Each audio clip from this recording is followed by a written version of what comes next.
Kabanata 671. Sa pampublikong highway, 2 Rolls Royces ang humaharurot sa kalsada, isang itim at isang kulay pilak. Sila ay parang 2 ulap ng bagyo na naghahabulan sa isa't isa. Sa katunayan, ito ay tila naging isang uri ng kompetisyon. Ang parehong mga kotse ay tila nakikipagkompetensya pag tiningnan kung sino ang unang makakarating sa destinasyon. Nakakaakit. Sa loob ng sasakyan, bahagya tumawa si Zachary, puno ng pag-asa ang kanyang mga mata. Ang babaeng ito ay may ugali na magpakita sa harap niya sa pinaka-curious na paraan. Sa tuwing siya ay lumitaw, nagawa niyang baligtarin ang buong buhay niya. Noong huling pagkakataon sa sultry night, napagkamalan niya itong escort at hiniling niya na magbayad siya kanya. Sa pagkakataong ito, siya ay lumitaw bilang kanyang karibal sa negosyo na nagtatangkang e-one-up siya sa lahat ng bagay. Gustong malaman ni Zachary kung anong klaseng pakulo ang nasa kanya sa pagkakataong ito. Dito, naisip niya na ang mga laro sa pagitan nila ay nagiging mas nakakaintriga. Maaaring paglaruan siya ni Charlotte hanggat gusto niya. Gayunpaman, hinding-hindi siya makakatakas mula sa pagkakahawak niya. Ang parehong mga kotse ay dumating sa Ashenville Garden sa eksaktong parehong oras, kicking up ng isang malaking ulap ng alikabok. Puno ng mamahaling sasakyan ng parking lot. Dumating na ang lahat ng negosyante kasama ang kanilang mga bodyguard at nag-iikot sa field para maka-network ng ibang tao. Sobrang abala talaga. Gayunpaman, nang tumili ang 2 Rolls Royce sa isang nakakabinging paghinto sa pasukan, nagpadala ng isang malakas na ihip ng hangin na umiihip sa car park, agad nilang nakuha ang atensyon ng lahat. Napatigil ang lahat sa pagsasalita at napalingon sa Rolls Royce na nanggigigil. Ang isa sa mga kotse ay may plaka na may embossed na gintong N, habang ang isa naman ay may gintong L dito. Alam ng lahat kung sino ang dumating kaagad. Dumating na ang mga tao mula sa makapangyarihang Knopp Group at Lindbergh Corporation. Isang nasasabik na bulungan ng bomb-alot sa karamihan. Puno ng pag-asa ang lahat. Ang pagdating ng Knopp Group at Lindbergh Corporation ay nagtaas ng kumperensya. Sabay na bumukas ang pinto ng 2 sasakyan. Nakakuha ang mga bodyguard sa passenger seat na lumabas agad at pinagbuksan ng pinto ang mga tao sa backseat. Bumaba si Zachary sa sasakyan, ang kanyang itim na suit ay kumikinang na parang brilyante sa ilalim ng araw. Dinala niya ang kanyang sarili sa likas na pagiging aloof ng isang mahalagang tao, na iginuhit ang mga mata ng lahat patungo sa kanya minsan. Ang kanyang mga mata ay malalim at singkit, na nagbigay sa kanya ng isang medyo malubhang tingin. Samantala, isang mahabang pares ng paa ang lumabas sa kabilang sasakyan. Isang magandang babae ang lumitaw, nakasuot ng isang pares ng itim na pantalon at isang simpleng puting blusa. Gayunpaman, dahil sa chic style ng kanyang mga damit, siya ay mukhang mas nakaistilo kaysa sa negosyo. Ang kanyang mukha ay may bahagyang pahid ng pulbus, at nakasuot siya ng isang pares ng mga hikaw na perla sa kanyang mga tainga. Siya ang naglagay sa kanya na nakabuhol ang buhok, na lalong nagpatingkad sa matalim na tingin sa kanyang mukha. With her beautiful face na parang kahit na ito ay ginawa ng mga Diyos mismo, siya ay naging kaakit-akit kaagad.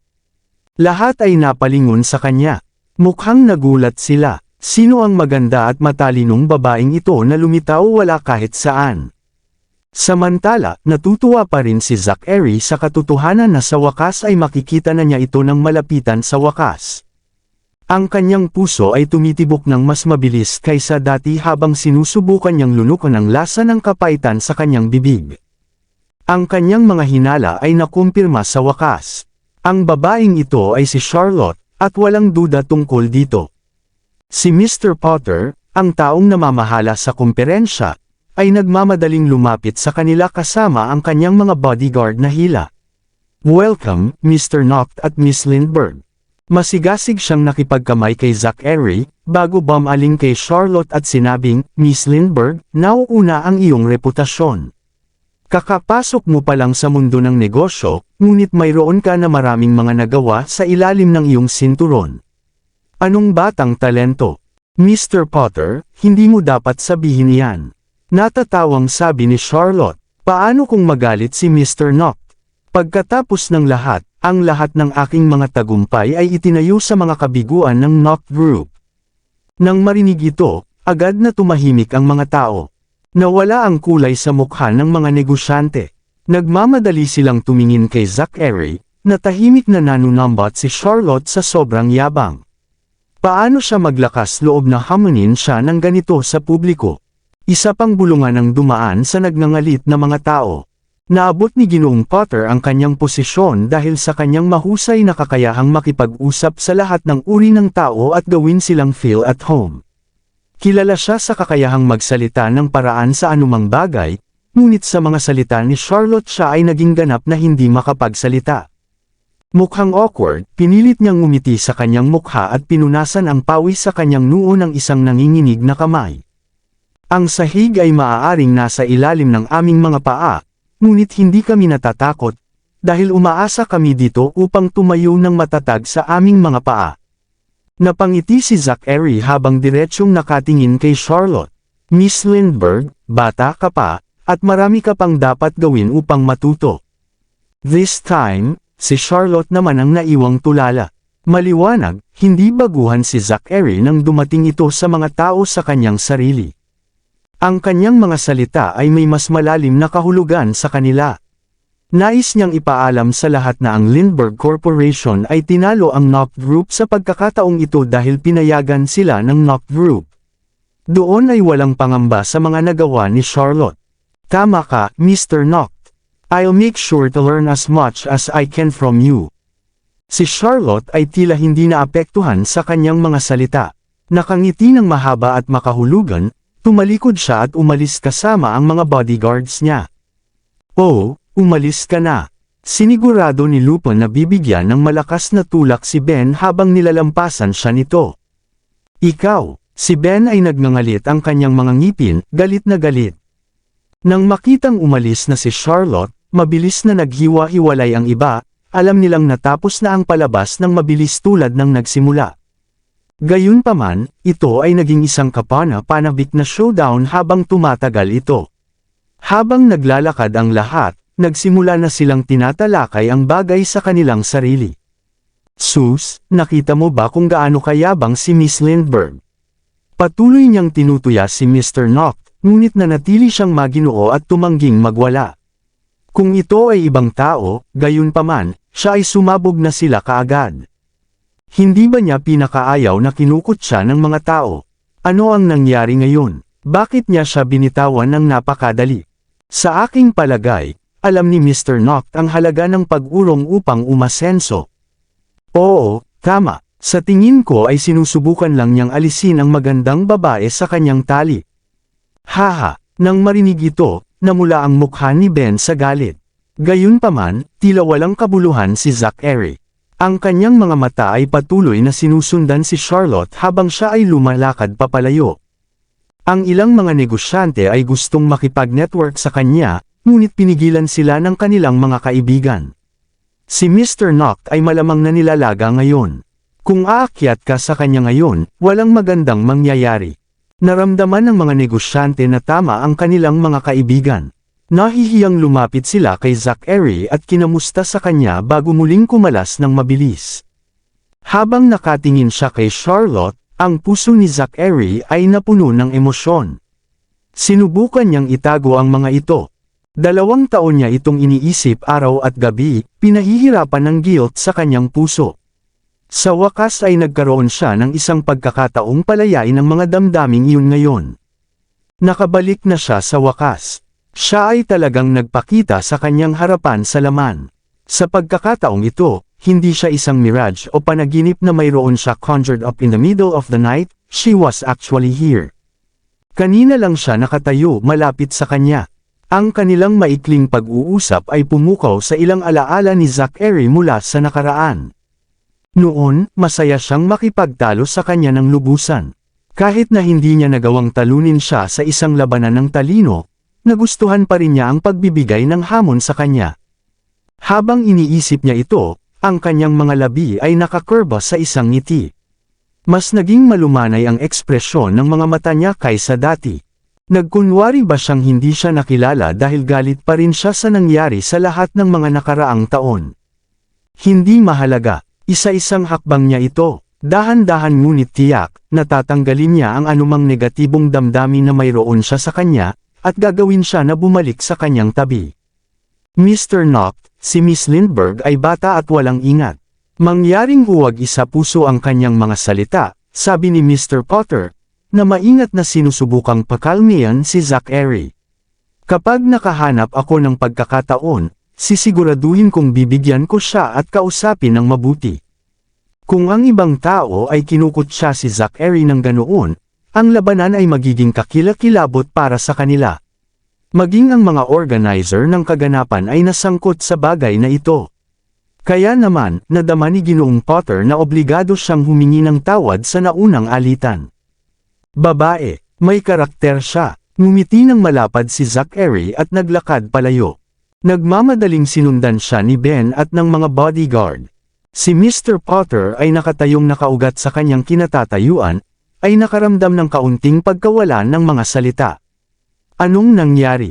Hindi mo ba masasabi kung ano ang nangyari, Mr. Potter? Nakangiting tanong ng assistant niya. Mayroon si Mr. Noct na nagkaroon ng damdamin para kay Miss Lindbergh. Hindi yan maaaring totoo, bulalas ni Mr. Potter sa takot. Ang mga Noct at ang Lindbergh ay mahigpit na magkaaway. Lahat ay patas sa pag-ibig at digmaan. Hindi nakaimik si Mr. Potter. Naisip niya na ang buong sitwasyon ay hindi malamang, ngunit dahil nagpasya si Zachary na hayaan ang bagay na ito, si Mr. Potter ay nagpasya na huwag nang magdulot ng higit pang gulo para sa kanyang sarili. Nang makitang aalis na si Zachary ay bigla siyang natigilan at hinabol siya. Mr. Noct, hintayin mo ako. Ako ang gagabay sa iyo. Napakaganda ng tanawin ng Ashenville Garden. Ito ay matatagpuan sa malawak na lugar at kumpleto sa isang golf course, isang hot spring resort, isang racing ground, at isang marangyang banquet hall. Gabi na noon, ang mga negosyante ay bumalik sa kanilang mga silid sa hotel upang maghanda sa piging noong gabing iyon. Inilaan ng Uploth Chamber of Commerce ang kabuuan ng Ashenville Garden para sa gabing iyon. Dahil may limitadong bilang ng mga silid, ang bawat kalahok ay maaari lamang magdala ng 2 sa kanilang mga katulong sila. Ang iba ay kailangang manatili sa hotel sa ibabaw ng golf course. Bilang 2 sa pinakakilalang pamilya, ang mga kinatawan ng Noct Group at Lindbergh Corporation ay natagpuan ang kanilang mga sarili na nananatili sa pinakamahusay na mga villa na iniaalok ng Ashenville Garden. Gayunpaman, ang mga villa sa Ashenville Garden ay pawang mga duplex na bahay. Dahil magkapareho ang pamilya na katayuan, ang mga miyembro ng pamilya Noct at ang pamilyang Lindbergh ay itinalaga sa magkadugtong na mga bahay. Naaalala ang kabiguan noon, tinanong ni Mr. Potter kung gusto ni Zachary na lumipat sa ibang bahay. Gayunpaman, masayang sumagot si Zachary, "No need to change. I like this place." Siyempre ayaw niyang lumipat ng bahay. Gusto niyang maging malapit kay Charlotte hanggat maaari. Dito, sumili ang mas nakakaakit ng ngiti sa labi ni Zachary. Tumalikod siya at dirdiretsong naglakad papunta sa villa. Hindi nang ahas si Mr. Potter na tanungin ang kanyang desisyon o magtanong pa. Wala siyang choice kundi ang itikom ang bibig at ipinagpatuloy ang pag-aayos para kay Zachary. Malaki ang master bedroom ng villa. Ang mga huling sinag ng gabi ay damaloy sa sahig, at mahahaba na mga bintana at pinagsama sa isang gintong lugar sa lupa. Hinubad ni Zachary ang suot na suit jacket at hinubad ang suot nitong sando. Bitbit ang isang baso ng alak, tinahak niya ang daan sa balkonahe at umupo sa marmol na puting recliner. Nakapikit sa sikat ng araw, lumingon siya para tingnan ang balkonahe ng katabing bahay. Maya-maya, bumukas ang pinto sa balkonahe at lumabas ang isang pamilyar na tao. Ang nakayapak na babae at nakasuklay ang buhok sa balikat. Sa isang mahaba, na dumadaloy na damit na sutla, siya mukhang parehong relaxed at pabaya. Kung wala ang kanyang mapagmataas na harapan, mas naging katulad siya ng inosente, simpleng si Charlotte mula sa nakaraan. "Well, hindi ko inaasahan na makikita kita dito, Mr. Noct." Umupo si Charlotte sa kaparehong marble white recliner. Iniabot niya ang kanyang kamay kay Morgan, na agad na iniabot sa kanya ang isang baso ng ready-made cocktail. Gusto kong humanga sa magagandang tanawin at sa magagandang babae, sabi ni Zachary. Ngumiti ito sa kanya at nagtaas ng kilay na may malabong tingin sa mukha. "You're quite the playboy, Mr. Noct," komento ni Charlotte sabay tawa. Anong nangyari sa napakalamig, malamig na tao na kilala ng lahat? Ipinapakita ko lang itong side ko sa ilang tao. Sinamaan siya ng tingin ni Zachary. 2 taon na ang lumipas, ngunit hindi pa rin siya nagbabago. Matapos tanggalin niya ang makeup at hinahayaan ang kanyang buhok, siya ay medyo katulad ng dati. Gayunpaman, nahuli ang kanyang mga mata sa isang medyo mapagmataas na kalidad, at sa ilang kadahilanan, siya ay tumingin ng mas matalas at mas matalino kaysa sa kanya minsan at nagkaroon. With status came great power. Pinagtatawanan mo ba ako, Mr. Noct? Tanong ni Charlotte na malamig na tumawa.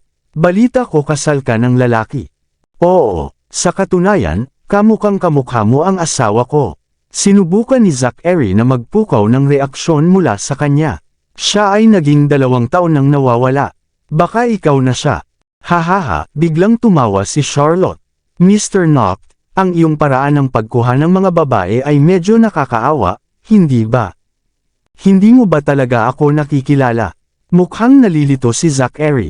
Ang tugon ni Charlotte ay hindi mukhang peke, at kung ito ay peke, gayunpaman, siya ay kailangang maging isang napakagaling na artista upang mahawakan ito. Mukhang hindi siya nataranta o nataranta. Sa katunayan, tila wala siyang alaala sa nakaraan, at hindi rin siya nagpapakita ng anumang uri ng pananibik patungo dito. Para bang isang ganap na estranghero si Zachary sa kanya. Para kay Charlotte, siya ay walang iba kundi siya ay karibal sa negosyo. Bakit naman kita makikilala? Nagtaas ng kilay si Charlotte, natatawa ng malamig habang nakatingin sa kanya. Bagamat tila puno siya ng pangungutya sa kanya, ang kanyang puso ay talagang puno ng komplikadong damdamin. Nang sabihin niya sa kanya na kamukhang-kamukha niya ang kanyang asawa, bahagyang natusok ng karayom ang puso nito ng mas malalim. Ang kirot ng sakit sa kanyang puso ay ang pinakamasakit pa, na para bang ang kanyang mga salita ay talagang naputol sa kanya kahit papaano. Hindi niya maiwasang magtaka kung nagkita na ba sila noon. Si Charlotte, nang magpapatuloy si Zachary, nagkaroon ng malakas na kaguluhan sa ibaba. Kayo na mga taong hangal, wala ba kayong mga mata? Hindi niyo ba alam kung sino ako? Papasukin niyo ako ngayon, nandito ako para tumingin para kay Zachary. Parang pamilyar ang boses na ito. Lumingon si Zachary at nakita niya agad si Sharon. Wala silang kahit isang pakikipag-ugnayan sa nakalipas na 2 taon. Bakit niya piniling magpakita sa harapan niya ulit ngayon? Nagmamadaling lumapit si Ben at bumulong sa tenga ni Zachary. Siguro nandito siya bilang isa sa Cinder Group na mga kinatawan. Ipinaalam sa kanya na dadalo ka sa komperensyang ito at nagpas siyang bayaran ka na bisitahin. Ikanaway ni Zachary ang kanyang mga kamay, senyales na dapat ayusin ni Ben ang bagay para sa kanya. Nakita ni Charlotte ang lahat. Bumantong hininga siya at sinabing, anong paraan para paglaruan ang damdamin ng isang babae, Ginoong Noct? Iniisip ko kung ang babaeng ito ay parang asawa mo rin. Miss Lindbergh. Nang magpapaliwanag pa lang si Zachary, tumalikod na si Charlotte at bumalik sa kanyang silid. Isinara ng kanyang mga babaeng bodyguard ang pinto ng balkonahe at sinara ang mga kurtina. Hindi makasilip si Zachary sa kwarto talaga. Hindi niya maiwasang sumimangot sa disappointment. Napakasira ng pagkakataon. Gayunpaman, ang pagdating ni Sharon ay nagbigay sa kanya ng isa pang ideya. Ang makita ang isang matandang kaaway niya ay maaaring makagalit kay Charlotte na hindi matalikuran itong mga ginawa niya. Mr. Noct, naayos ko na ang usapin, sabi ni Ben, bumalik sa tabi ni Zachary. Bumalik na siya sa kanyang kwarto, pero tataya ako na darating siya at buluhin ka muli ngayong gabi.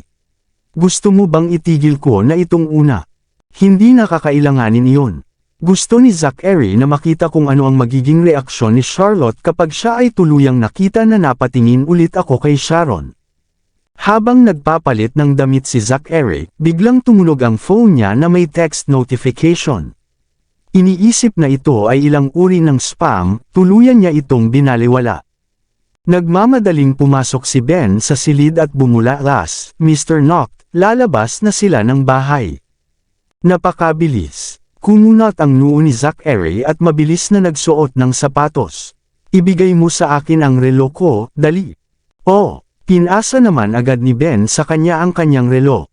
Isinuot ni Zachary ang kanyang sapatos at lumipad pababa ng hagdan habang sinusuot ang kanyang relo. Ang kanyang mga paa ay gumagalaw sa isang nakababahala na bilis. Mabilis na sumunod si Ben sa likuran niya. Pagkalabas niya ng pinto ay bumagal kaagad si Zachary. Ang paglalagay sa isang gawa ng sobrang katahimikan, naglakad siya palabas sa damuhan sa normal na bilis. Naka-white, strapless gown si Charlotte. Sa kanyang buhok na nakatali sa kanyang balikat at isang brilyante na nakakrus na kwintas sa kanyang leeg, kumikinang siya na kasing liwanag ng isang anghel. Nakanganga ang lahat sa kanya, na natulala sa kanyang kagandahan. Pinagbuksan siya ng pinto ng kotse ng dalawa niyang bodyguard. Pumasok si Charlotte sa kotse. Nagkataon lang, malamig na bati ni Zachary kay Charlotte. Nilingon siya ni Charlotte at bahagyang ngumiti. Walang ibang salita, pumasok siya sa kotse kaagad. "Mr. Knock." Binuksan ni Ben ang pinto ng sasakyan para sa kanya. Sumakay si Zachary sa kotse na nakasimangot. Isang malungkot na ekspresyon ang nakasulat sa buong mukha niya. "Kailangan mong maging dahan-dahan. Ang panliligaw sa isang babae ay nangangailangan ng maraming pasensya, alam mo." Naisip ni Ben na masama ang loob ni Zachary dahil sa malamig na reaksyon ni Charlotte sa kanya. Anong meron sa kasuklam-suklam na damit na iyon? Natigilan si Zachary sa kalagitnaan ng kanyang pangungusap, ngunit ang kanyang mukha ay lubusang dumidilim. Noong nakaraan, hiniling niyang makita ang bawat isa sa mga kasuotan ni Charlotte. Ang mga walang strap na gown ay bawal, at inutusan niya ang kanyang stylist na manahin ng ilang lace para matakpan ang kanyang nakalantad na dibdib. Hindi niya inaprubahan ang bawat gown na nagpapakita ng kanyang mga balikat. Gayunpaman, nabasag ang gown na suot niya ngayon lahat ng rules niya. Ito ay masyadong sexy para sa kanyang gusto. Bahagyang nawala ng imek si Ben. Sa wakas ay naunawaan na niya ang dahilan sa likod ng kalungkutan ni Zachary. Naiinis siya sa suot nitong napaka-reveal na gown. Madilim na nag-isip si Ben, tinitingnan pa kung ituturing niya ang kanyang sarili na asawa mo o hindi. Nag-iinit ang mga bagay sa banquet hall. Isang marangyang kristal na chandelier ang nakasabit sa kisame, na naghahagas ng isang mainit na glow down sa mga nandoon sa banquet hall. Kalmado at nakakahimbing na musika ang dumaloy sa bawat sulok ng banquet hall. Naglakad-lakad ang mga negosyante sa loob at labas ng kwarto, na humihigop mula sa mga baso ng red wine o champagne habang tinatalakay nila ang mga bagay sa negosyo ng patahimik na mga boses. Ang pagdating ni Charlotte ay nakakuha ng atensyon ng maraming tao. Habang ang mga tingin ng lahat ay bumaba sa kanya, ang ilan sa mga tao ay naglakas loob na batiin siya. "Magandang gabi, Miss Lindbergh." Ngumiti si Charlotte at tumango sa kanila bilang pagsang-ayon. Ang salo-salo ay umalingaw sa tunog ng mga pagbati habang ang lahat ay masiglang bumabati sa kanya. May lumapit sa kanya at sinubukang makipagkamay sa kanya. "Miss Lindbergh, napakagandang makita ka rito." Ngumiti si Charlotte at magalang na ibinalik ang kanyang pagbati. Siya ay mabait at mapagbigay at magalang sa iba. Ito ang unang pagkakataon na dumalo siya sa isang business event. Nakita ng lahat kung gaano ka-arrogant at makulit siya sa hapong iyon, at sinubukan ang kanilang makakaya upang umiwas sa kanya. Gayunpaman, natigilan sila sa kanyang kakisigan at angkin ngayon, at nagmadali silang magpakilala sa kanya. Naging sentro agad ng atensyon si Charlotte. Lahat ay nakatingin sa kanya, pati si Sharon. Nang makita niya si Charlotte, pumuti ang mukha ni Sharon. Hindi ba si Charlotte ito? Hindi ba siya namatay ilang taon na ang nakalipas? Ano na naman ang ginagawa niya dito? Takot na takot si Sharon na tuluyang nawala ang kulay sa mukha niya. Ang pagkuha ng isang baso ng alak mula sa isang dumaang waiter, ay sabay-sabay niyang nilagok ang laman nito, at sinusubukang pakalmayan ang kanyang nerbiyos. Don't panic, baka kahawig lang niya si Charlotte, yun lang. Narinig niyang nag-uusap ang dalawang tao tungkol kay Charlotte sa tabi niya. Ano ang background ng pamilya ng babaeng ito? Narinig ko na siya ang nakababatang kapatid ni Mr. Lindbergh. Siya ang pangalawang pinakamalaking shareholder sa Lindbergh Corporation. Napakahusay niya para sa kanyang murang edad. Alam ko, di ba? Narinig ko na nagawa niyang ibalik ang mga talahan na yan sa Knopp Group kahapon at nag-seal ng deal patungkol sa South Sea Territorial Waters para sa 300 bilyon kahapon. Siya ay napakabata at may talento. Oo, tsaka, tingnan mo ang ganda niya. Mag-ingat ka sa mga sinasabi mo. Si Miss Lindbergh ay may kasuklam-suklam na ugali. Sinubukan niyang pukawin si Mr. Knopp sa car park ngayong hapon. Ano? Naglakas loob siyang e-provoke si Mr. Knopp. Totoo ba ito? Of course it is. Nakita ko ito ng sarili kong mga mata. Kung gayon kailangan kong siguraduhin na umiwas sa kanya. Sa pagkarinig nito, lalo pang naguluhan si Sharon. Kailan naging miyembro si Charlotte ng pamilyang Lindbergh? At kailan siya naging pangalawang pinakamalaking shareholder sa Lindbergh Corporation? Napakalakas ba talaga niya? Kabanata 675. Napalingon si Sharon sa taong nakatayo sa harapan niya. Buong pagmamalaking tumayo si Charlotte Lindbergh sa silid, na napapalibutan ng isang malakas at nakakatakot na aura, buo at eleganteng. Bawat pulgada niya sigaw ng mayaman. Malinaw na siya ay isang mundo ng pagkakaiba kung ihahambing sa mahiyain, ignorante na si Charlotte Wynne mula sa nakaraan. Marahil ito ay isang pagkakatulad lamang. At saka, paano kung siya talaga si Charlotte Wynne? Kung ganoon nga ang kaso, siya rin ang taong pinahiya at pinagplanuhan ko. Ang parehong tao na gumapang sa paanan ko noon. Ano ang dapat katakutin? Sa isiping iyon, inayos ni Sharon ang kanyang poster at nagtaas baba. Ang takot na kumirot sa kanyang puso ay unti-unting naglaho. Narito si Mr. Knopp. Biglang sumigaw ang isang tao mula sa karamihan, na ibinaling ang atensyon ng lahat sa pasukan. Maging ang mga mangangalakal na pumupuri kay Charlotte Lindbergh ilang segundo na ang nakalipas ay nagmamadaling sumugod upang salubungin at binati si Zachary Knopp. Bagamat totoo na si Charlotte ay may namumukod tanging pag-uugali, si Zachary ay may hindi mapapalitang katayuan sa mundo ng korporasyon, at ang iba pang mga mangangalakal na naruroon ay sapat na matalino upang hindi masaktan ang alinmang partido. Karaniwan, hinahamak ni Zachary ang pakikisalamuha at pakikitungo sa mga masasamang negosyante at babaeng negosyante, ngunit nakakagulat na wala siya sa pagkatao noong araw na iyon. Hindi lamang siya ay malugod na magaan, lahat ng ngiti at courtesy, at hiniling pa niya kay Lucy na isulat ang mga pangalan ng lahat ng lumapit sa kanya noong gabing iyon sa pag-asa ng appointment. Sa loob lamang ng ilang minuto, ninakaw ni Zachary ang spotlight mula kay Charlotte, na naging ang sentro ng atensyon. Sa eksena, nagningning ang mga mata ni Sharon, at nakaramdam ng matinding pagmamalaki para kay Zachary. Nang tuluyang maghiwa-hiwalay ang mga taong nakapaligid sa kanya, mabilis na umakyat si Sharon para salubungin siya. Zachary, siya tinawag, nakamakaway. Napasimangot si Zachary nang makita siya, bakas sa mga mata nito ang puot.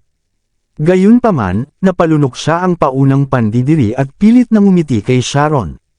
Long time no see, Sharon, bati niya, sa pag-asa na sukatin ang reaksyon ni Charlotte. Oo, matagal na. Tiningnan siya ni Sharon ng masuyo.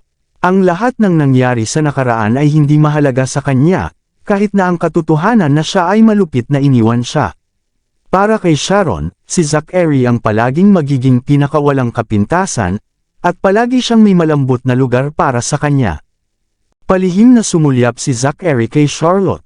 Ang huli ay napapaligiran ng maraming kabataang lalaki, nakikipag-chat sa mga nasa paligid niya at walang pakialam sa atensyon ni Zachary. Kumuha si Zachary ng isang baso ng champagne mula sa isang waiter at casual na naglakad sa direksyon ni Charlotte.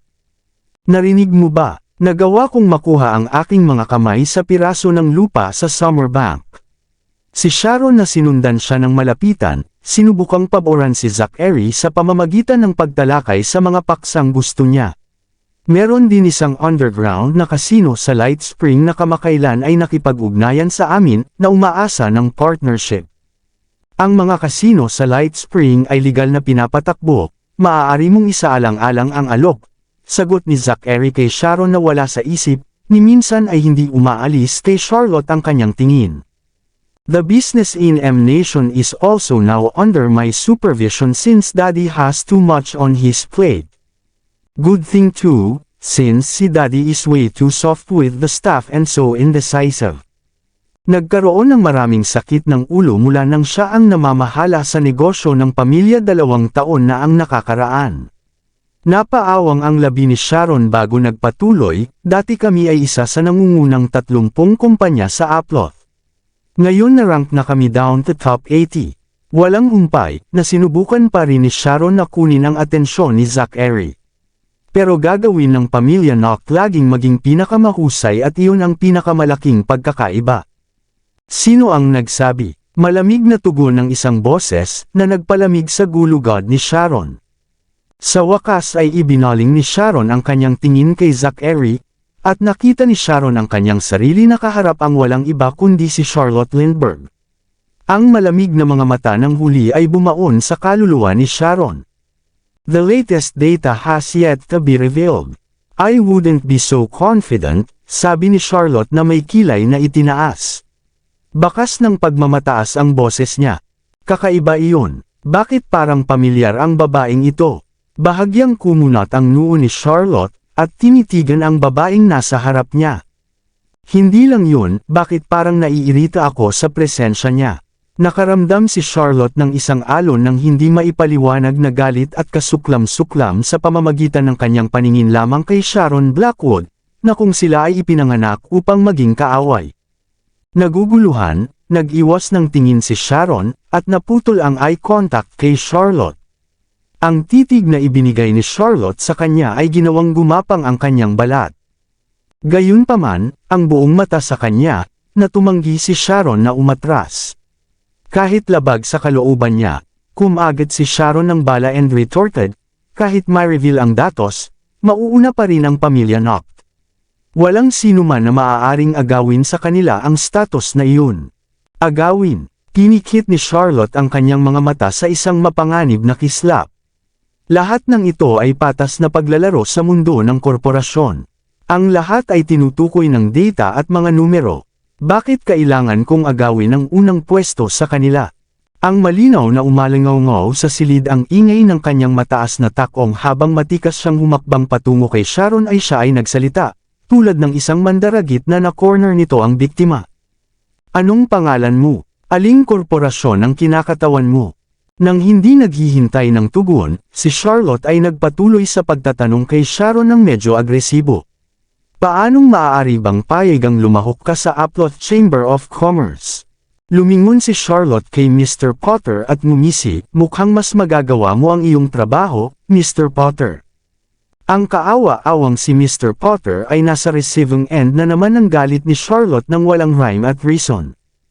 Mr. Potter groaned sa loob. Sa kabila ng inis na naramdaman niya, nanatili pa rin sa kanya kay Mr. Potter ang isang magalang na ngiti sa mukha habang sumusugod sa kanila para pagaanin ang mood. Miss Lindbergh, ito si Miss Blackwood ng Cinder Group. Para sa iyong kaalaman, ang Cinder Group ay isa sa mga nangungunang kumpanya sa M Nation. Nangunguna, ano ang narinig kong sinabi niya kani-kanina lang? Tama. Nakarank sila pababa sa nangungunang 80. Halika na, Mr. Potter, itigil mo na ang paghila sa aking binti. Si Miss Blackwood na mismo ang nagsabi niyan, putol niya. Nakangisi si Charlotte. Kahit na alam ko na ang nangungunang 101 kumpanya ay maaaring lumahok ang Upload Chamber of Commerce, hindi ba dapat mayroong pagsubok sa karakter? Si Mr. Potter ay hindi nakaimik. Matalim niyang sinulyapan si Sharon, pagkatapos ay si Zachary na nakatayo sa malapit, na nagmamakaawa sa huli para sa tulong. Alam na ang bagay na ito ay sanhi ng pagbanggit ng Knock Group, at handa si Zachary na pumasok at makialam. Gayunpaman, bago pa niya magawa, si Sharon ay nagkaroon na ng sapat at naglabas ng galit. Charlotte Wynne, maaari mo bang ihinto ang paggawa ng mga problema ng kusa? Pinikit ni Charlotte ang kanyang mga mata at tinitigan si Sharon ng malamig at mapupungay na mga mata. Anong sabi mo? Huwag mong isipin kahit sandali na matatakot ako sa iyo dahil lang sa pinalitan mo ang apelyido mo na bahagi ng pamilya Lindbergh, bitch ka. Nabulag sa kanyang galit, mayabang na sumigaw si Sharon. Napakasunod-sunuran ni Charlotte Wind na kusa niyang dinilaan ang sapatos ko kung hihilingin ko sa kanya. Siya ay wala ngunit isang piraso ng tae sa harap ko. Kaya sino ka sa palagay mo para kumilos ng napakataas at makapangyarihan? Sampal. Napatahimik si Sharon ng isang sampal sa kanyang mukha, malinaw na umalangaw-ngaw ang tunog sa buong silid. Hinawakan ni Sharon ang pisngi niya, ngayon ay namumula at namamaga habang nakanganga kay Charlotte, na tulala. You bitch! How dare you hit me? Siya sumigaw. Sampal. Walang pag-aalinlangan, muling sinampal ni Charlotte ang mukha ni Sharon gamit ang mabigat na kamay. Halos mawala ng balanse si Sharon dahil sa hampas. Napabuntong hininga ang lahat, at nagulat sa ginawa ni Charlotte, kasama na si Zachary. Hindi pa niya nakita ang side na ito ni Charlotte. Ang Charlotte na alam niya ay hinding-hindi niya pagbubuhatan ng kamay kahit sino.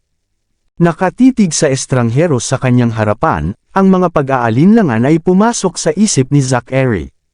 Ito ba talaga si Charlotte na kilala ko? Miss Lindbergh, anong ginagawa mo? Paano mo nataman ang isang tao? Sinubukan ni Mr. Potter na pumagitna ngunit agad na napatikip ng matalim na tingin mula kay Charlotte. Isang magaang parusa para sa pang-iinsulto at pagpapahiya sa akin, sagot ni Charlotte na may nakamamatay na tingin.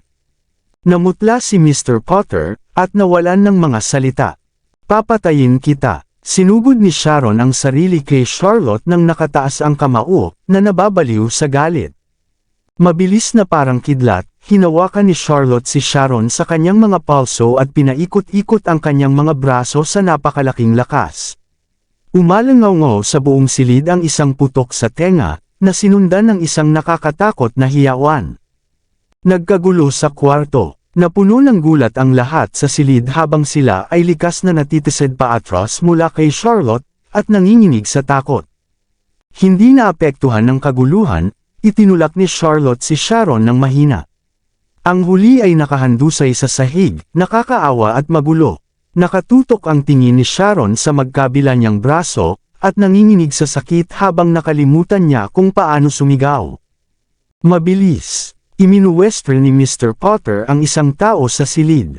Dalawang lalaki ang nagmamadaling sumugod at binuhat si Sharon. Mas mabuting bantayan mo ang iyong likod, Charlotte Wind. Hindi kita hahayaang makawala dito. Dumagundong si Sharon, nananambalik ang kanyang katinuan habang nangingibabaw ang sama ng loob sa kanyang mga braso. Sa susunod, Mr. Potter, mas mabuti pang hayaan mo ang mga asong masugid sa loob.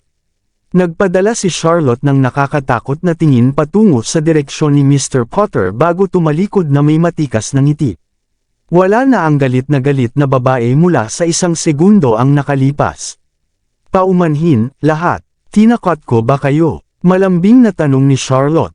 Ang takot ng karamihan ay mabilis na natunaw sa pagkataranta sa kanyang biglaang pagbabago sa kilos. Pagkatapos ng minuto ng nakatulala na katahimikan, isang tao mula sa karamihan ng tao ang mabilis na umiling at nagbiro, "Nako, hindi naman. Miss Lindbergh, sigurado ka na iba. You've always looked as gentle and as graceful as flowing water." Sinong mag-aakala na si Miss Lindbergh ay magkakaroon ng napakahusay na kasanayan sa martial arts? Napangiti ang ilang mga ngalakal bilang tugon, hindi na ng ahas na lumapit pa. "Don't mess with me and I won't mess with you," casual na sabi ni Charlotte sabay ngisi. "Pero kung may nanliligaw sa akin, haharapin ko sila." Kahit na sinabi niya iyon sa magaan at maayos na paraan, ang kanyang matalim na titig ay nagpatayo pa rin ng balahibo ng lahat sa dulo.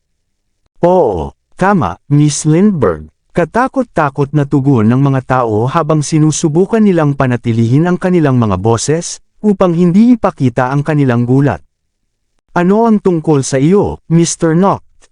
Ano sa tingin mo?" Nagtaas ng kilay si Charlotte at ibinaling ang tingin kay Zachary.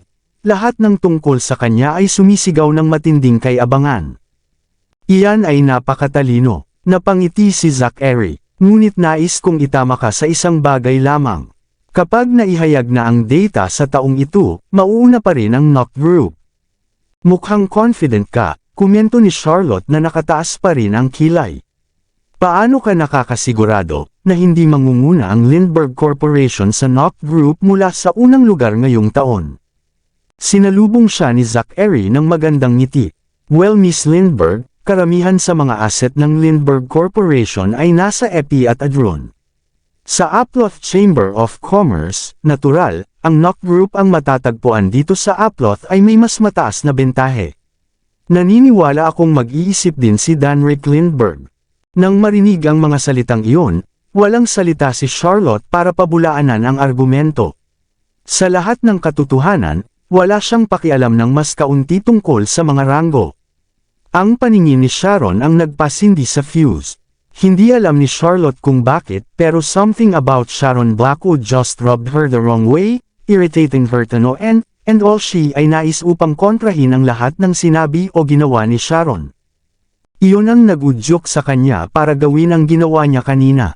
Excuse me, ibinaba ni Zachary ang kanyang champagne flute at umalis na may magalang na tango. Tinitigan ng mabuti ni Charlotte ang kanyang silhouette, at bahagyang nakasimangot. Ang lalaking ito ay nagbibigay ng impresyon ng isang kalmado at collected gentleman, gayunpaman maaari niyang gantihan ang aking mga salita sa pamamagitan lamang ng ilang mga pangungusap. Kailangan kong itaas ang aking mga bantay sa paligid niya. Nang matapos ang eksena, mabilis na gumaan ang mood ni Mr. Potter. Ang mga Lindbergh at ang Knock ay mayroon always equally matched, both equally impressive and dapat maging benchmark natin, he announced in sa malakas na boses. Tama, lahat. Tama, the crowd chorused. Miss Lindbergh, naghanda kami ng lugar para makapagpahinga ka. Dapat ba kitang samahan sa iyong pribadong lounge? Maingat na nilapitan ni Mr. Potter si Charlotte, sa takot na baka hindi niya sinasadyang masaktan at matrigger siya. Paumanhin, lahat. Nakangiting tumanggo si Charlotte sa mga taong nakapaligid sa kanya at iniwan ang silid kasama si Mr. Potter. Samantala, nagdahilan si Zachary dahil ang kanyang telepono ay hindi tumitigil sa pag-vibrate ng mga tawag at mga abiso. Nang makatapak siya sa hallway, sinagot ni Zachary ang tawag. Hello? Ano bang problema mo? Sumigaw si Henry sa kabilang side ng telepono, dahilan para masabi ni Zachary na inilayo niya ang phone niya ilang pulgada sa tenga niya. Nagplano kang lumabas kasama si Cynthia, tapos ikaw ay tumangging mag-text pabalik o sumagot ng anumang mga tawag. Ito ba ay walang iba kundi isang laro para sa iyo? Natigilan si Zachary, at hindi nakapagsalita. Noon lang niya naalala ang dinner reservation na ginawa niya kay Cynthia. Pinisil ni Zachary ang tungki ng ilong niya bilang realisasyon. Balak niyang kausapin si Cynthia, ngunit ang biglaang pagbabago ng mga plano ay nagpalaya sa kanya, na naging dahilan upang itulak niya ang bagay na iyon pabalik sa kanyang isip. No wonder kanina pa nagba-vibrate ang phone ko. Paumanhin, nagkaroon ng pagbabago ng mga plano. Nakalimutan kong ipaalam sa kanya ang tungkol dito, paliwanag ni Zachary. Naghintay siya sa iyo sa restaurant ng 2 oras. Gaano kalaki ang deal na iyon? Putol ni Zachary. Pwede naman siyang bumalik mag-isa, dapat tumakbo siya sa iyo at magsimulang magsumbong. Hindi siya nagtatampo. Tinatanong niya lang ako kung nasaan ka. Nag-aalala siya. Nag-aalala tungkol sa ano? Ano ang posibleng mangyari sa akin? Nagsisimula ng madulas ang pasensya ni Zachary palayo. Fine, I'll head back and explain it to her, okay? Stop fussing over it. Nasa bahay namin siya, sagot ni Henry bago nagtanong pa. Kailan ka babalik? Nawalan na naman ng salita si Zachary. After a few quiet seconds, he quipped, bakit mo dinala siya pabalik sa bahay natin? Kung makikita ng triplet si Cynthia, magiging awkward ang mga pangyayari. Ano ang tungkol dito? Wala ba akong autoridad na gawin iyon? Balik tanong ni Henry. Siyempre ikaw, sagot ni Zachary, minamasahe ang kanyang ulo, na sinusubukang alisin ang sakit ng kanyang ulo na binibigay ng kanyang lolo. Dumadalo ako sa mga kaganapang inorganisa ng Uploth Chamber of Commerce right ngayon at hindi ako uuwi ngayong gabi. Hilingin sa isang tao na ibalik siya sa kanyang lugar, makikipag-ugnay ako sa kanya bukas. Bakit ba palagi ka nalang sagot ni Henry? Kailangan ko nang umalis. With that, binaba na ni Zachary ang tawag. Nang makita ang maraming notification sa kanyang telepono, inilibot niya ang kanyang mga mata, nagpas siyang pumikit sa kanila. Excuse me, Mr. Noct. Paumanhin sa abala. Isang malambing na boses ang umalangaw mula sa kanyang likuran. Lumingon si Zachary at humarap sa isang magandang binibini. Ang kanyang maselang katangian at oras tulad ng figure ay pinahusay ng kanyang katangi-tanging itim na form-fitting gown. May hawak siyang baso ng alak sa kanyang kamay, at nakatingin kay Zachary sa paghanga mula sa malayo. I'm sorry, ikaw ba? Napataas ang kilay ni Zachary nang makitang papalapit sa kanya ang estranghero. Nancy Gold ang pangalan ko, anak ni Jesse Gold mula sa Hoan. Pleased to meet you. Nagsalita si Nancy sa matatas na ostrination. Maaari ba akong magkaroon ng karangalan na makausap ka, Mr. Noct? Bahagyang napangiwi si Zachary bilang tugon. Tatanggi na sana siya nang makita niya si Charlotte na papunta sa kanilang paraan, dahilan para magbago ang isip niya.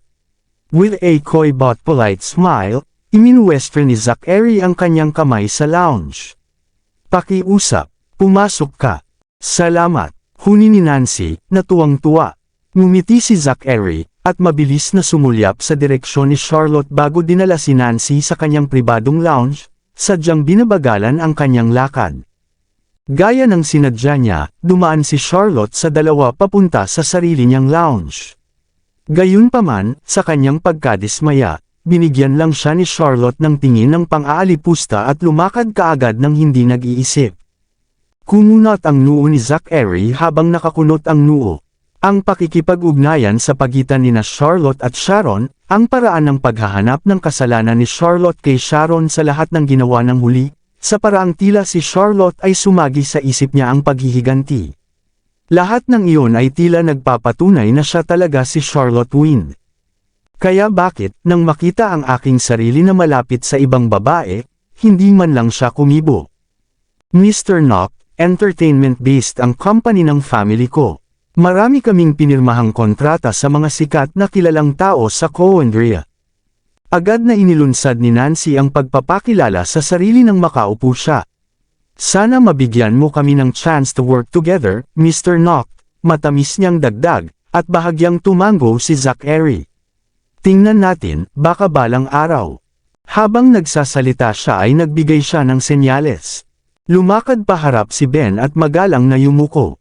This way, Miss Gold, magalang niyang sabi, na iminuwestra ang pinto. Napatulala si Nancy. Kanina lang ay niyaya ni Zachary para makipag-usap, bakit niya siya pinapalabas na? Ano ang nangyayari? Hindi sumuko, kinuha ni Nancy ang kanyang telepono at maingat na nagtanong, Mr. Noct, pwede ba nating ipagpalit ang ating mga numero? Pakiusap. Sinilip ni Zachary ang phone niya na walang response. Sa ganitong paraan po, Miss. Muling udyok ni Ben. Hindi naglakas loob na magbitaw ng isa pang salita ng protesta, at tubiling tumayo si Nancy at umalis na may kalmado at magalang na tumango. Pagbukas ni Ben ng pinto ng lounge para kay Nancy, nakita niya ang mabangis na babae ni Charlotte na isinara ng bodyguard ang pinto ng katapat na lounge sa tapat ng hallway. Napansin din siya ng huli. Bagamat natigilan sa una, ang kanyang gulat na mukha ay napalitan ng liwanag sa loob ng isang segundo. Ikaw, si Ben ay nagngangalit ang kanyang mga ngipin sa galit nang makita siya muli. Nang makalabas na si Nancy sa lounge, sinara ni Ben ang pinto sa pagkadismaya. Yung maldito na babae, gagawin kong bayaran siya balang araw. Sabi ni Ben sa pamamagitan ng kanyang mga ngipin. Who? Curiosity na tanong ni Zachary at inangat ang mga mata para silipin si Ben. Tahimik niyang ninanamnam ang alak na ibinuhos niya para sa kanyang sarili nang sabihin ni Ben ang mga salitang iyon, walang alinlangang nagulat ito. Yung bodyguard ni Miss Lindbergh, sabi ni Ben. Kahapon sa car accident, siya ang dumating na lumabas ng sasakyan at sinimulan akong sigawan. Ang lakas ng loob niya na titigan ako kanina lang.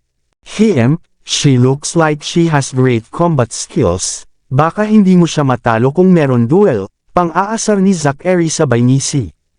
Paano ito posible? Nagsisimula ng mabalisa si Ben. Mr. Noct, I'm one of your men. How could na pinupuri mo ang iba habang pinapahiya ang sarili mong mga tao? Tumigil ka sa pakikipag-usap at talunin siya sa labanan, pagkatapos ay makikita natin. Inis na inis si Zachary na tumingin kay Ben. Natutokso akong ngunit isa siya sa mga tao ni Miss Lindbergh, at hindi ako naglakas loob na tumawid sa kanya. Bang! Bago pa matapos ni Ben ang kanyang pangungusap, isang malakas na ingay ang nagmula sa labas. Ano ba naman yang ginagawa? Isang galit na boses ang sumunod. Si Marino iyon. Mukhang hindi kasing husay ng iyong mga kasanayan sa pakikipaglaban ang iyong mga kasanayan sa karera, panunuyan ng isang mayabang at pambabaing boses. Anak ka ng tinapa, hayaan mong ipakita ko sa iyo kung paano talaga lumaban. Sa pagkakaroon ng sapat na kay-abangan, si Marino ay sumugod sa babae at nagsimula ng pisikal na laban. Sumugod si Ben para buksan ang pinto. Nang makita ang eksena, pinagalitan niya, Marino, ano ba yung ginagawa mo? Ben, sa bahaging iyon ng isang segundo, nag-ambala si Marino at nakatanggap ng isang malakas na suntok sa kanyang dibdib. Nagngangalit si Marino at tatapusin na sana ang pag-atake nang bumukas ang pinto sa tapat ng hallway. Morgan, anong ginagawa mo? Inaapi mo na naman ang mahina. Isang boses ang tumawag, na mahinahon at mabagal. Mahina, ganti ni Marino nang maramdaman ang pag-akyat ng galit sa kanyang leeg. Sino ang tinatawag mong mahina? Putol ni Ben, na nakasimangot. Tiningnan niya na parang mga punyal si Lupin, ang babaeng ilang beses na siyang kinutya at ininsulto, hindi niya kayang lunukan ang kanyang pride at manahimik sa pagkakataong ito. I'm calling you weak, what about it? Smirked Morgan na nakataas ang kilay. Ikaw, pinagsalo ni Ben ang kanyang mga kamay sa mga kamao at sumugod pa sulong. Tama na, isang mahinang ungol ang umalangaw sa kanyang likuran. Atubili, tumigil si Ben at tumabi. Bumagsak ang kanyang mga kamao sa kanyang tagiliran, na nakakuyong pa rin. Morgan, Lupin, mahigpit na saway ng isa pang boses mula sa tapat ng kwarto. Itigil niyo na ang pang-aapi sa mga lalaki. Nang aapi ng mga lalaki, tahimik na nakatitig si Marino kay Charlotte sa hindi makapaniwala at naramdaman niyang tumaas ang presyon ng dugo niya sa narinig. Maraming salamat sa lahat ng sumusubaybay. Please subscribe and follow my YouTube and Facebook channel, Filipino Novel. Maraming salamat po. Miss Lindbergh, ang iyong mga bodyguard ay tiyak na isang imahe ng iyong sarili, biro ni Zachary sa magandang paraan habang lumabas ng kanyang pribadong silid. Lahat kayo ay mainit ang ulo. Paumanhin about that, nakangiting sabi ni Charlotte. Kaming mga Lindbergh ay medyo agresibo na may kakaiba na pagkatao. Patawarin mo kami, Mr. Noct. Okay lang iyon, Miss Lindbergh. Ang isang ginoo ay hindi makikipag-away sa mga babae. Isang ngiti ang bumungad sa kanyang labi. Anuman ang mangyari, kinailangan ni Zachary na tubasan ang ilan sa dignidad ni Ben at Marino. Sa amin namang Nocts, maaaring mayroon kaming napakahusay na kasanayan sa pakikipaglaban, ngunit hinding-hindi namin mabubuli ang mahihina dahil lang kami ay malakas. Magaling na sinabi. Pumalakpak si Ben nang maramdaman niyang naibalik ang kanyang dignidad. Nang makitang may nakatalikod, nanlambot din ang tingin ni Marino. Ha, nginisian ni Charlotte. Sino ang malakas at kung sino ang mahina, hindi pa natin alam. Sa gilid, sina Lupin at Morgan ay pumutok ng kanilang mga buko, handa na para sa isa pang laban. Hindi rin umatras sina Ben at Marino. Ang magkatunggali ay nagbunyi ng kanilang mga dibdib at itinaas ang kanilang mga kamao, at nakakuha ng isang fighting stance. Ang pakikipagtalo sa mga babae ay hindi katangian ng isang maginoo, nakangiting sabi ni Zachary habang nagkibot balikat. Paano tayo maglalaro? Anong laro ang nasa isip mo, Mr. Noct? Tanong ni Charlotte na nakaarko ang kilay, hindi tumalikod pababa mula sa hamon. Pupunta tayo sa basement, tanong ni Zachary habang naka-cross arms sa harap ng dibdib niya, at nakasandal ng walang pakialam sa frame ng pinto ng kanyang pribadong silid pahingahan. Maraming laro ang maaari nating laruin sa basement maliban syempre, kung natatakot ka at gusto mong ihinto ito. Ano ang dapat katakutin? Itinuwid ni Charlotte ang kanyang gulugod at itinaas ang kanyang baba sa pagmamalaki, dapat sabihin mo, baka manalo kami. Kami ba? Sumenya si Zachary sa direksyon ng elevator. Magkatabing lumakad ang dalawa patungo sa elevator kasama ang 6 sa kanilang mga tao na nakasunod sa likuran. Bawat hakbang nila ay kinuha at pinalabas na kapangyarihan at pangangibabaw. Bagamat sa malawak na pasilyo, magkalapit na naglakad sina Charlotte at Zachary, umikli ang agwat sa pagitan nila. Sinilip siya ni Zachary mula sa gilid ng kanyang mga mata, na kinuha ang malaanghel niyang mukha, itim na mga buhok, at ang parehong banayad na pabango na ginamit niya. Lahat ng tungkol sa kanya ay tila magkapareho kay Charlotte Wind noon. Anong tinitingin-tingin mo? Galit na sabi ni Charlotte. Siyempre nakatingin sa'yo, sagot ni Zachary na nakangiti ng maganda. Maaari kang tumingin, ngunit hindi mo mahawakan, pagmamalaki ni Charlotte. Tingnan natin. Umangat ang sulok ng labi ni Zachary. Sa paghakbang nila sa basement, saka lang napagtanto ni Charlotte kung ano ang mga laro. Gayunpaman, ito ay teritoryo ng kalalakihan. Ang mga pole dancer ay nasa entablado, napapaligiran ng mga tagay at sipol. Sa buong paligid nila ay may mga laro tulad ng darts, pagbaril, at pagsusugal. Ang ilang mga mangangalakal ay may isang babae sa kanilang mga kondangan, naglalaro ng poker habang ang tawa ay umalangaw-ngaw sa silid. Si Mr. Potter ay tumataya sa karera ng kabayo nang mabalitaan niyang dumating na sina Zachary at Charlotte. Siya ay mabilis na bumangon para batiin ang dalawa. Mabilis ding bumangon ang ilang negosyante. Mr. Knock, Miss Lindbergh. Magpatuloy. Hinaway-kaway ni Zachary ang kanyang kamay, at ipinaalam sa mga tao na huwag impluwensyahan ang kanilang mga kamay sa kanilang presensya. Umupo muli ang mga mangangalakal upang ipagpatuloy ang laro. Gayunpaman, ang kanilang mga mata ay patuloy na naliligaw sa dalawa at ang grupo ng mga tao sa likod nila. Ano ang imumungkahi mo, Miss Lindbergh? Ngumiti ng nakakaakit si Zachary. Ang lahat ng ito ay ideya ng libangan ng mga lalaki. Inilibot ni Charlotte ang kanyang mga mata sa buong silid, sa wakas ay lumapag sa dartboard. Isang laro ng darts. Sige, tumango si Zachary. Hindi isang masamang pagpipilian, ang aking mga lalaki ay medyo may talino sa mga darts. Brilliant, nakangiting sabi ni Charlotte. Hindi bababa sa ngayon ito ay magiging isang patas na laro. Nanatiling tahimik si Zachary, kinuha ang babaeng katabi niya. Sigurado siyang naging matalas at matalino. Sila ay tumigil sa darts area, kumuha ng upuan. Mabilis na inayos ni Mr. Potter ang ilan sa pinakamasarap na alak na mayroon sila sa tindahan. May gusto ka pa bang iba, Mr. Knock, Miss Lindbergh? Ihahatid ko ito sa isang iglap. No need to bother, maglalaro lang kami. Sa kanyang huling salita, nagbigay ng hudyat si Zachary. Kumuha si Ben ng dart at itinapon ito sa buong silid. Bullseye, hindi masama. Pumalakpak si Charlotte pero saan ang saya dito? Ano ang iminumungkahi mo kung gayon, Miss Lindbergh?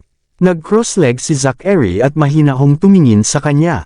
Nag-gesture si Charlotte. Nang nauunawaan ang utos, kumuha si Morgan ng isang kulay champagne na rosas mula sa isang florera at inilagay ito sa pagitan ng kanyang mga ngipin bago tumayo sa harap ng dartboard. Sino ang makatama sa tangkay ay mananalo? Tanong ni Ben.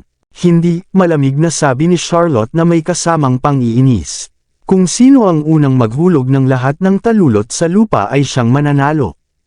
Kabanata 700. Magiging madali lang. Kumuha si Ben ng isa pang dart ng buong kumpiyansa. Nang hindi tinatamaan ang tangkay, dagdag ni Charlotte, for a split second, napatulala si Ben. Nakatingin kay Morgan na may kaunting rosa sa labi at may kagat na tangkay, na irehistro niya ang kahirapan sa pagtama ng talulot ng hindi sinasaktan ang tao. Ngayon ay hindi man lang niya matamaan ang tangkay, ngunit kailangan niyang ihulog ang mga talulot sa lupa. Kailangan lang niyang pahirapan ang mga bagay. Kinagat ni Ben ang kanyang mga ngipin. Bakit? Takot ka ba sa hamon? Tumaas ang kilay ni Charlotte na nanunuya. Hindi pa huli ang lahat para sa iyo na sumuko. Ang lahat ng iba sa silid ay tumigil sa anumang ginagawa nila, at nakatuon ang lahat ng kanilang atensyon sa maliit na kompetisyon sa pagitan ng Knox at Lindberghs. Ang ilan ay nagdala pa ng kanilang mga inumin, umaasa sa isang magandang palabas. Paano kaya maaaring umatras ngayon si Ben? Siyempre hindi, agad na sagot ni Ben. Tinanggap ang hamon. Ipakita sa kanila kung paano ito gagawin, Ben. Sigaw ni Marino. Siya ay kinukutsa at pinahiya ni Morgan, ang apoy ng kanyang galit ay nagninangas pa rin. Sa sandaling iyon at doon, umaasa si Marino na maibabalik ni Ben ang kanilang integridad. Napakabata. Inilibot ni Morgan ang kanyang mga mata sa mga lalaki, na hawak pa rin ang rosa sa pagitan ng kanyang mga ngipin. Patas na babala, Mr. Knox. Itinaas ni Charlotte ang kanyang baso at binigyan ng masamang tingin ang mga lalaki. Kung meron kahit isang gasgas kay Morgan, sisirain ko kayong lahat. Narinig iyon. Tinaasan ng kilay ni Zachary si Ben. Huwag kang mag-alala Mr. Knox. Kumunat ang noo ni Ben. Kahit alam niyang hindi ito magiging madali, huli na ang lahat para huminto ngayon. Magsimula na tayo. Naiinip, naglabas ng dart si Lupin. Nilingon niya si Ben at tinaasan ng kilay na parang nanunuya sa paraan. Go ahead, I'll give you a head start. Nang maramdamang pinagbabantaan ang kanyang pagmamataas at dignidad, tumanggi si Ben. No need for that, ladies first, sabi niya, sinyas niya kay Morgan. Okay, hindi nagatubili si Lupin. Hinawakan niya ang dart at umatras ng ilang hakbang, at pinayagan ang distansya sa pagitan niya at kay Morgan upang maging isang mahusay na 20 metro. Pinikit ang kanyang mga mata, at itinutok niya ang dart sa rosa sa labi ni Morgan. Whoosh! Lumipad ang dart sa malayo at sa gitna ng rosas. Ang likido ay tumalsik at ang bulaklak ay sumabog sa buong mukha ni Morgan. Pinikit ni Morgan ang kanyang mga mata. Nang muli niyang buksan ang mga ito, may ilang putol-putol na piraso ng mga talulot ng rosas na nakasabit sa kanyang pilikmata. Brilliant! Nagpalakpakan ang ilang mga ngalakal dahil sa pagkamangha. Matalas at tumpak ang layunin ni Lupin. Ang dart ay tumusok lamang sa mga talulot, at ang tangkay ay hindi kahit gumalaw. Sa wakas ay dumapo ang dart sa dartboard, na bahagyang nanginginig sa impact. Your turn. Matagumpay nang umiti si Morgan kay Ben at naglakad sa gilid. Hinawakan ni Ben ang isang dart at tinungo ang posisyon kung saan nakatayo si Lupin. Itinutok niya ang kanyang dart at iginuhit ang kanyang kamay pabalik, naghanda sa pagbaril. Bago pa niya magawa, gayunpaman, nagbitaw si Charlotte ng salita, dapat hindi gumalaw ang sipples din. Nanlaki ang mga mata ni Ben, at nawalan ng salita. Bakit hindi mo sinabi kanina?